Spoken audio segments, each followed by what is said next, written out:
ओम साईं राम। श्री साईं बाबा कदम कदम पर अपने भक्तों की सहायता के लिए तत्पर रहते हैं और जीवन में आने वाले कठिन पलों से बचाव के लिए कोई न कोई सुझाव पहले से ही उसके लिए तय कर देते हैं। जीवन में जो होता है वो हमारे कर्मों पर निर्भर होता है। जैसे कर्म हम करते हैं उसका फल हमें अवश्य मिलता है। कानपुर के रहने वाले अमित तिवारी जी अक्सर श्री साईं बाबा के बिठूर मंदिर जाते थे और इस दौरान उन्होंने अपने जीवन में बाबा के कई अनुभवों को महसूस किया। तो आइए सुनते हैं उनके अनुभवों को। ओम साईं राम।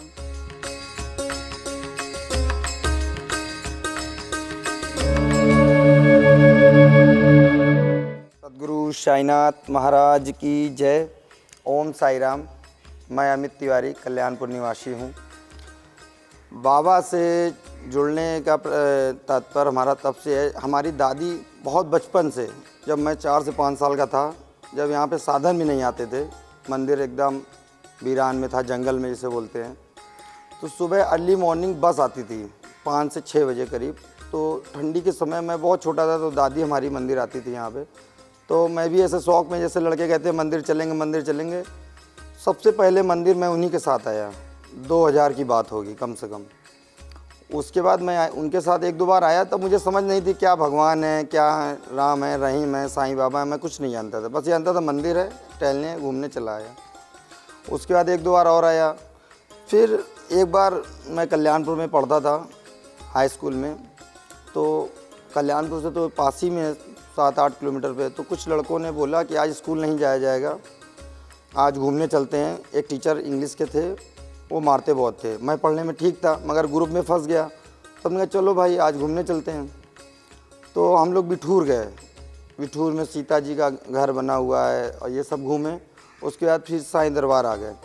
तो मैं जब जानता था कि साईं दरबार बिठूर ये, यानी तब मैं जानता था कि साईं बाबा हैं, ये इतना जानता था बस। सबसे फर्स्ट टाइम तभी आया था। उसके बाद मैं घूमा पूरा मंदिर, फिर चला गया इधर बगल में पंचमुखी हनुमान जी का बहुत ही विशाल मंदिर है, वहाँ पे रहे। फिर हम लोग चले गए घर वापस। घर पहुँचते समय आधा घंटे, छुट्टी का टाइम से आधे घंटे पहले पहुँच गए। तो घर वालों ने कहा कि इतनी जल्दी कैसे आ गए आधे घंटे पहले। तो एक सारे लड़के मोहल्ले के थे, तो उन्होंने बोल दिया कि आज स्कूल में कंडोलेंस हो गया, कोई टीचर के यहाँ कोई ख़त्म हो गया, इसलिए जल्दी छुट्टी हो गई। तो शत्रुघ्न सिंह बाल इंटर कॉलेज में मैं पढ़ता था, उसी बगल में बालिका इंटर कॉलेज भी है उन्हीं का। उसमें हमारी दीदी वगैरह पढ़ने जाती थी। तो उसमें किसी गार्जियन ने फ़ोन करके पता किया, तो बोले नहीं नहीं ऐसा तो नहीं है, छुट्टी तो नहीं हुई है। तो सारा भेद खुल गया। उस दिन शाम को हम लोग को पिटाई भी पड़ी कि आप लोग स्कूल से गोला मार के घूमने जाते हो, अच्छी बात नहीं। सबसे फर्स्ट टाइम उसी समय मैं बाबा से जुड़ा। उसके बाद सन 2008 से मैंने आना स्टार्ट किया मंदिर में। तब मैं मोटरसाइकिल से चलता था और बीएससी में पढ़ता था। बीएससी कर रहा था प्लस साथ साथ बिजनेस भी कर रहा था। पिताजी हमारे गवर्नमेंट कॉन्ट्रैक्टर थे टेलीफोन लाइन में, तो उनके साइडों पे मैं जाया करता था। तो मैं 1-2 लोग आते थे हमारे मोहल्ले से, तो बोलते साईं दरबार जाते हैं। तो हमने कहा चलो हम भी जाया करें हर बृहस्पतिवार, अच्छी बात है मोटरसाइकिल से जाना। मैं आता था मोटरसाइकिल से, यहाँ पे देखता था, थोड़ी देर रुकता था, फिर चला जाता था, क्योंकि ज़्यादा लोग से यहाँ परिचय नहीं था। पंडित जी से मिलता था, ओम साई राम करते थे, चले जाते थे। धीरे धीरे आते रहे, परमानेंट आते रहे। तो मिश्रा भैया ने बोला एक दिन आप कहाँ से आते हैं? तो हमने कहा भैया कल्याणपुर से आते हैं। बोले आप हमेशा आते हैं? हमने कहा जी हाँ हमेशा आते हैं।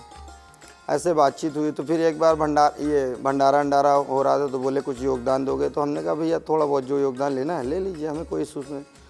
तो ऐसे 2100 या 1100 रुपये मैंने दिए भी, उसमें डोनेट किए। फिर धीरे धीरे यहाँ पे जान परिचय बढ़ा और मुलाकात होने लगी। फिर बाबा के और भी बहुत काम हुए। तो मैं बस मोटरसाइकिल से ठंडी में आता था, तो बगल से कोई गाड़ी वाला निकलता था, तो बहुत ठंडी होती थी, इतनी ठंडी होती थी कि यहाँ पे हाथ पैर सीधे नहीं होते थे। 5-7 किलोमीटर कंटिन्यू सुबह सुबह गाड़ी चला के आना।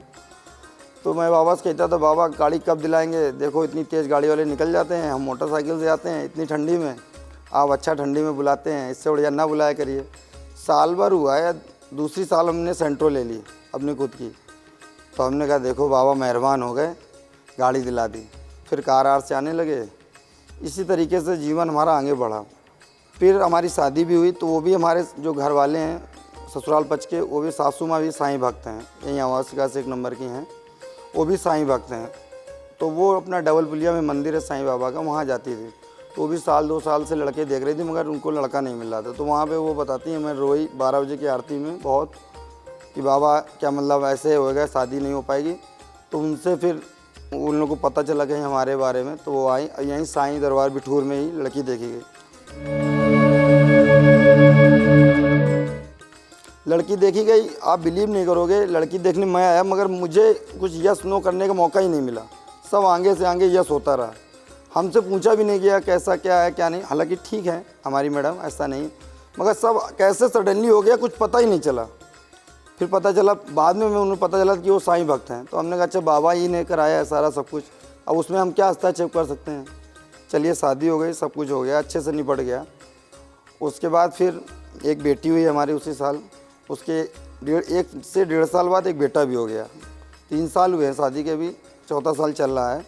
एक लड़का एक लड़की है, बाबा के आशीर्वाद से सब अच्छे से चल रहा। मगर बाबा का हमारे जीवन में बहुत ही बड़ा योगदान है। इतनी बड़ी छोटी लाइफ में यहाँ तक पहुँचाना उनका बहुत ही बड़ा आशीर्वाद है, बहुत ही बड़ा योगदान है, जिसका हम कितना भी उनके लिए हम उदाहरण दें सारा कम है। क्योंकि उन्होंने पग पग पे हमें संभाला है। मैं ज़मीन से चलता था तब से उन्होंने हमें संभाला है, और गाड़ी घोड़ा क्या क्या बताएं, सारी उन्होंने मदद की हमारे लिए। मैं उनका जितना भी आभार व्यक्त करूंगा सब कम होगा। फिर भी उन्होंने हमें इस काबिल समझा, उसके लिए मैं उनका कोट कोट धन्यवाद करता हूं, सतगुरु साईनाथ महाराज का। आज मैं जहां पर भी हूं, जिस पोस्ट पे भी हूं, कुछ लोग कहते भी हैं कि आप इतनी बड़ी उम्र में इस जगह तक आ गए, तो सारा उन्हीं का दिया हुआ है। सबसे सर्वप्रथम मैं जब शिरडी गया तो मैं नहीं जानता था शिरडी, मैं सन 2008 से आ रहा था मंदिर, और शिरडी में सबसे पहली बार गया 2015 में। यहाँ पे एक राजू महाराज जी पंडित जी हैं, उनके साथ गया। मैंने कहा अकेले जाऊँगा तो मुझे कुछ मालूम नहीं है वहाँ पे कहाँ है क्या है कैसे दर्शन होते हैं। तो राजू महाराज जी को लेके गया साथ में, मैं और राजू महाराज दोनों लोग गए। तो राजू महाराज जी को यहाँ से छुट्टी नहीं मिल रही थी कि 8-10 दिन के लिए वहाँ छुट्टी मिले। मैंने कहा रिजर्वेशन करा दिया है बाबा जी, अब जाना भी है। तो इनको यहाँ पे जो मैनेजर साहब हैं हमारे विनोद बड़े भैया, वो बोले भैया छुट्टी नहीं मिलेगी और ये जा नहीं पाएंगे। तो हमने कहा लीजिए बाबा, बड़ी यानी इतने सालों बाद 8-7 साल बाद बुलाने का मौका आया, उसमें इनको छुट्टी नहीं मिलेगी। फिर मेरा भी मनोबल टूट गया कि अब क्या जाएंगे। जो एक साथी था उनको जानकारी थी, जा रहे थे, मुझे तो कुछ वहाँ की जानकारी भी नहीं, अकेले जा नहीं सकता मैं इतना दूर। तो बाबा से मैंने ऐसे कहा, बृहस्पति पड़ा 2 दिन पहले, 2 दिन बाद की टिकट थी। हमने बाबा अब क्या जा पाएंगे, अब तो बात ही ख़त्म हो गई। तो फिर एक बार मैंने फिर भी कोशिश की, विनोद भैया से कहा, हमने कहा दे दीजिए छुट्टी, शिरडी जा रहे हैं। बोले भैया भाभी के हाथ में, जो यहाँ की ऑर्गेनाइज़र हैं उनके हाथ में है, मैं कैसे दे दूँ। फिर उनका शाम को फ़ोन आया, मैं बाबा से बोल के गया था, बाबा देख लीजिए, बाकी आपकी इच्छा, अगर बुलाएंगे तो ठीक है, नहीं तो कोई बात नहीं, आप तो आ ही जाते हैं। शाम को फ़ोन आया, भैया इनकी छुट्टी अप्रूव हो गई, आप जा सकते हैं। हमने कहा ठीक है बाबा की मेहरबानी है ये कि जाने का मौका। मैं गया, 10 दिन शिरडी में रहा। वो 10 दिन मैं पूरी लाइफ में नहीं भूल सकता हूँ। एक से एक यानी दृश्य वहाँ पे देखे हम लोग, आराम से रहे पूरा। वहाँ पे सारा जितने भी देवस्थल है मैं घूमा, त्र्यंबकेश्वर गए, गिरनेश्वर गए, शनि सिग्नापुर गए, शिरडी में रहे। और वहाँ पे जब पहली बार मैं दर्शन करने गया, मैं रात में 1 बजे पहुँचा था। तो पंडित जी तो पहले जा चुके थे। तो हमने कहा पंडित जी अब रात में 1 बजे आए, होटल में स्टे करें, सुबह चलते हैं मंदिर। तो पंडित जी ने बोला नहीं, नहा धोकर मंदिर चलो, काकड़ आरती होंगी। तो हमने पंडित जी ऐसा कौन सा है 2 बजे से मंदिर में आप पहुँचने जा रहे हैं सुबह सुबह। बोले नहीं भैया। हम लोग 2:30 बजे मंदिर पहुँचे शिरडी में सुबह, तो देखा वहाँ 500 से 1000 आदमी पहले से बैठा हुआ है। तब मुझे ताजुब हो गया। हमने कहा ये आदमी कितने, बोले ये 12 बजे के बाद से आदमी बैठा हुआ है सिर्फ लाइन में लगने के लिए, सुबह 4 बजे की आरती लेने के लिए। हमने देखा, हमने वाकई बाबा का चमत्कार है। हम तो सोने जा रहे थे कि यानी सोया जाए आराम से। फिर खैर बाबा ने पहली बार फर्स्ट टाइम दर्शन करने के पहली बार में हॉल में नंबर आ गया, आरती करने का नंबर मिला। वहाँ नंदी भगवान के बगल में बैठे आरती किया। तो जब पहली बार मूर्त देखी बाबा की तो आंसू रुक नहीं रहे थे। एकदम अद्भुत नज़ारा था उस समय, लग रहा था कि नहीं साक्षात भगवान दर्शन दे रहे हैं। दर्शन किया, चले आए, हमने बहुत अच्छा लगा। ऐसा लगा यहाँ से जाए ही नहीं, मंदिर के अंदर से निकले ही नहीं। मगर अब भीड़ थी इतनी तो निकलना तो स्वाभाविक था। निकले, फिर रुके, फिर रूम में आए, फिर दर्शन संगे, ऐसे 8-10 दिन रुके। उसके बाद मैंने सोचा पंडित जी के साथ वापस आया। हमने कहा पंडित जी सेकेंड टाइम जाएंगे तो आप ही के साथ जाएंगे, जब आपको छुट्टी मिले तब चलते हैं। तो यहाँ से मंदिर से एक हमारे पीयूष माजवानी जी हैं, साईं भक्त हैं, बहुत अच्छे बाबा के। तो वो जा रहे थे फ्लाइट से, तो पंडित जी ने कहा, हमने कहा पंडित जी से 1 साल बाद पंडित जी चला जाए, तो पंडित जी बोलते चलिए इस बार फ्लाइट से चलने का मन है। हमने कहा चलिए टिकट करा लीजिए। फ्लाइट से गए हम, वहाँ पे 3 दिन के अंदर दर्शन किए, चले आए। उसके बाद फिर हमने गाड़ी ले ली स्कॉर्पियो। हम बाबा से कह के आए थे, वहाँ जब फ्लाइट से गए थे सांता क्रूज से, और 250 किलोमीटर की जर्नी की इनोवा से। तो हमने कहा बाबा कोई बड़ी गाड़ी दिला दो, छोटी गाड़ी थी हमारे पास सेंट्रो, तो हम शिरडी बड़ी गाड़ी से आए अपने पर्सनल से। तो पंडित जी साथी में थे हमारे, बोले इस बार बड़ी गाड़ी से आओगे अमित, परेशान ना हो। तो हमने कहा चलो बाबा का आशीर्वाद रहेगा तो बिल्कुल आएंगे। उसके बाद नेक्स्ट ईयर मैंने स्कॉर्पियो ले ली।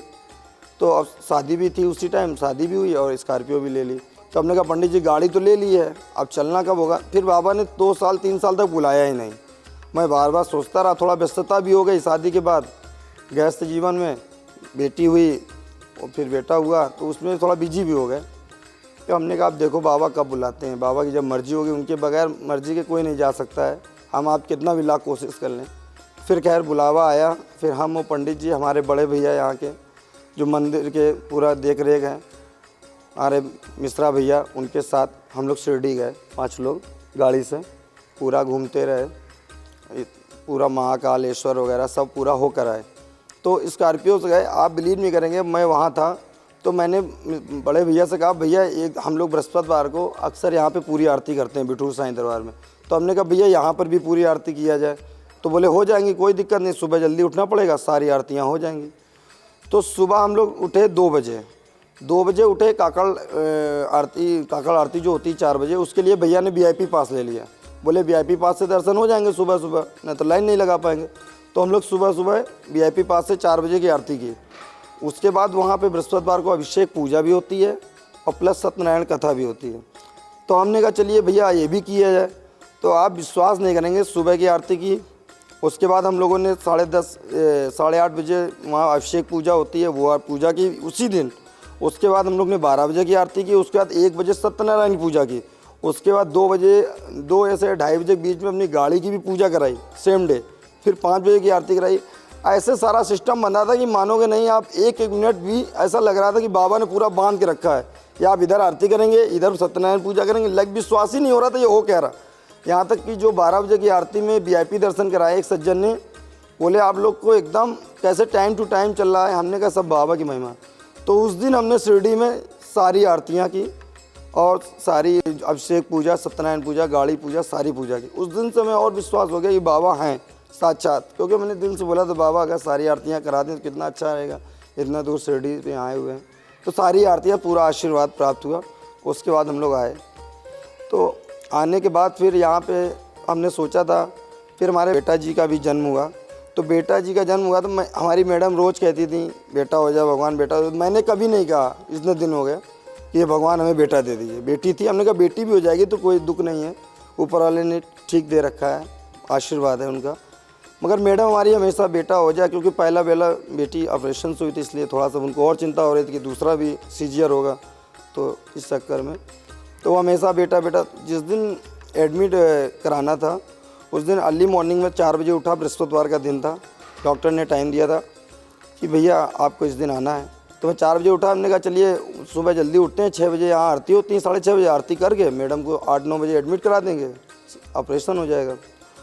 तो मैं उठा, घर में पूजा की। साईं बाबा हमारे छोटे से हैं घर में जो स्थापित हैं और मंदिर है, हमने पूजा की। उसमें पूजा करके आरती कर ही रहा था। सुबह 4:30 बजे मैडम आई, बोली बहुत दर्द हो रहा। हमने कहा तो क्या इतना दर्द हो रहा कि अभी चलना पड़ेगा? बोली नहीं बहुत तेज़ी दर्द हो रहा है और डॉक्टर पास चलो। तो हमने वहीं बाबा को प्रणाम किया। हमने कहा बाबा हमें पहले हॉस्पिटल ले जाना ज़्यादा ज़रूरी, इनके पेन ज़्यादा हो रहा। मैं हॉस्पिटल पहुँचा। तो वहाँ देखा कि पहले से 10 लोग सीजियर ऑपरेशन कराने के लिए खड़े थे, लाइन में लगाए थे। तो हमने कहा बाबा अच्छी आफत है आज, यहाँ तो पूरा लाइन पे लगे लोग हैं, कैसे होगा? फिर मैडम जो डॉक्टर मैडम है, उन रिलेटिव हैं हमारे, रिश्तेदार हैं, उनसे हमने कहा फ़ोन किया, एक लोग से कहलाया भी। तो उन्होंने कहा भैया अच्छा ठीक है आपका ऑपरेशन होगा, परेशान है। तो जो तीसरे नंबर पे जिसका ऑपरेशन लगा हुआ था वो बोले भैया कि आप ऑपरेशन करा लीजिए, मैं थोड़ी देर बाद करा लेता हूँ, कोई इशू नहीं है। तो ठीक है, नंबर आ गया। फिर भी यहाँ पे मेरा वहाँ उन ऑपरेशन थिएटर में अंदर चली गई, मगर मेरा मन वहाँ नहीं लग रहा था, क्योंकि हमें यहाँ आरती में आना था। तो हमें लग रहा था कि बाबा वहाँ आरती हो रही होंगी, अब वहाँ ये हो रहा होगा, बाबा स्नान कर रहे होंगे, यही पे हमारा ध्यान रखा था। हमें लग ही नहीं रहा था कि वहाँ हमारा ऑपरेशन हो रहा है मैडम। फिर हमने एक भक्त से कहा, भैया हमें थोड़ी सी भभूति दे देना, हमारे पास भभूति नहीं है। तो भभूति बोला ठीक है भैया, हमारे पास शिरडी भभूति है, मैं भभूति दे देता हूँ। हमारे जो बाबा रामदेव के नाम से प्रसिद्ध है कनोत्रा जी, उनसे बोला था हमने शाम को ही, तो वो सुबह भभूति बाबा की शिरडी के लिए आए थे। बोले तो मंदिर में आना, हम दे देंगे, मगर मैं मंदिर नहीं आ पाया तो वो हॉस्पिटल। आप बिलीव नहीं करेंगे, वो नीचे हमें भभूति और प्रसाद दे रहे थे कि ऊपर से खबर लेके हमारे साले साहब आए कि भाई साहब जीजा जी लड़का हुआ है। इधर भभूति ले रहा था, उधर से आशीर्वाद आ गया। हमने कहा ये हो भगवान, सब आपकी कृपा है। तब हमें थोड़ा सा नर्वस भी हुए कि देखो ऊपर वाले की कितनी रहम है। इसी प्रकार से बाबा ने हमारी पूरी ज़िंदगी आज तक भी हमारे साथ हैं। इसका मैंने कई बार अनुभव किया है।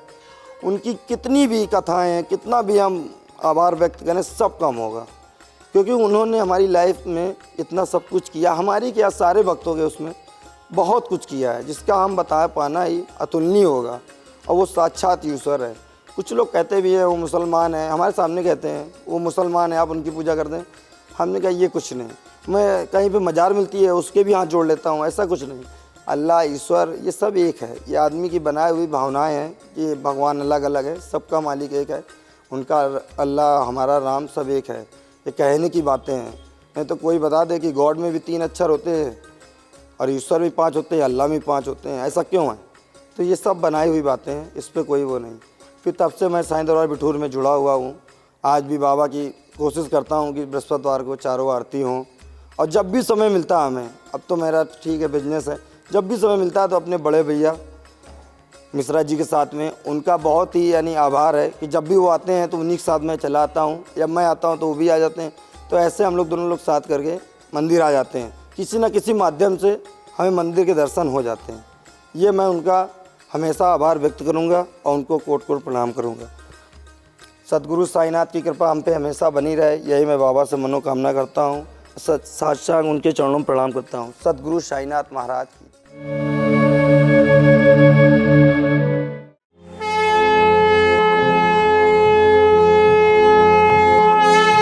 श्री सच्चिदानंद सद्गुरु साईनाथ महाराज की